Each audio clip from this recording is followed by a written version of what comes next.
আজকেরে একটু নিরামিষ বিরিয়ানি বানালাম। তোমরা হয়তো ভাববে আজকে নিরামিষ, এটা আবার বিরিয়ানি কি করে হয়। তো আজকে আমি আলুর বিরিয়ানি বানিয়েছি।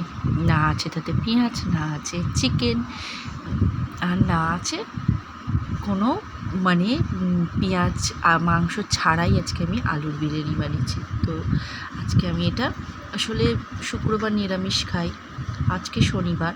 তো আমি ভাবলাম মুডটা চেঞ্জ করার জন্য কি করা যায়, তো আজকের আমি এটাই করলাম। তো আজকের এই আলুর বিরিয়ানিটা বানিয়েছি। আলুটা যেরকম নর্মাল আলুর মাংসের মতো কষে সেরকমই কষেছি।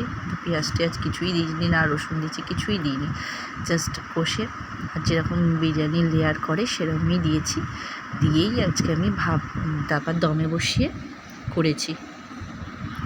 তো টেস্টটা ঠিকই আছে, শুধু বিরিয়ানি মশলাটাও দিইনি। আমি ঘরে এমনি মশলা যেরকম দারুচিনি লবঙ্গ সব মশলা করে, আমি ওটা ঘরেই মশলাটা করে ওর উপর ছড়িয়ে দিয়েছিলাম। তার জন্য গন্ধটাও বেরিয়েছে। আর কেওড়া জল, আতর যা যা দেয়, গোলাপ জল, ওগুলো সবই দিয়েছি। শুধু আমার মিসিং হচ্ছে চিকেন আর হচ্ছে ডিম। তো যাই হোক, এটাও কিন্তু টেস্টি হয়েছে। তোমরা একবার করে খেয়ে দেখতে পারো যে এরকম হয়। তোমাদের যদি পছন্দ হয় যে আজকে নিরামিষ কিছু অন্যরকম করে খাবো, তো সেরকম করতেই পারো সেই হিসাবে। আর যারা চিকেন আর ছাড়া খেতেই পারবে না, সেটা তারা যেভাবে খেতে ভালোবাসো খাবে। তো আজকে আমার তো এখনই এডিট করতে বসে আমি ভয়েস দিতে দিতে আমার এখনই জিভ দিয়ে জল অলরেডি বেরিয়ে যাচ্ছে। সত্যি খুব সুন্দর খেতে হয়েছিল। তো আমি আর ছেলে নিয়ে বসলাম, আর ও বাবার জন্য রাতে একটু তুলে রাখবো। তো দেখা যাক আজকের ওর বাবা আবার খেয়ে কী বলে। নিরামিষ বিরিয়ানি। তো এখন এই যে ছেলে আর আমি খেতে বসে গেছি। এই যে আমার পাতে আলুটা না একটু কম আছে, আলুটা খেতে খুব ভালোবাসি, বিরিয়ানির আলু বলে কথা। তো চলো আর একটা আলু নিয়ে নিই। এই যে নিয়েছি, আর আলুটাও খুব সুন্দরভাবে সেদ্ধ হয়েছে।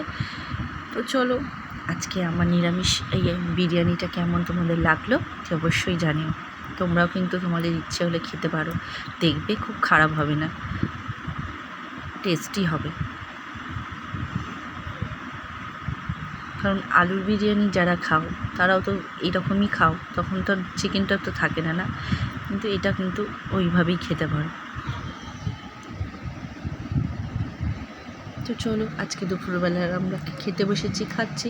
তো তোমরা আজকে কি খেলে অতি অবশ্যই জানিও। টাটা।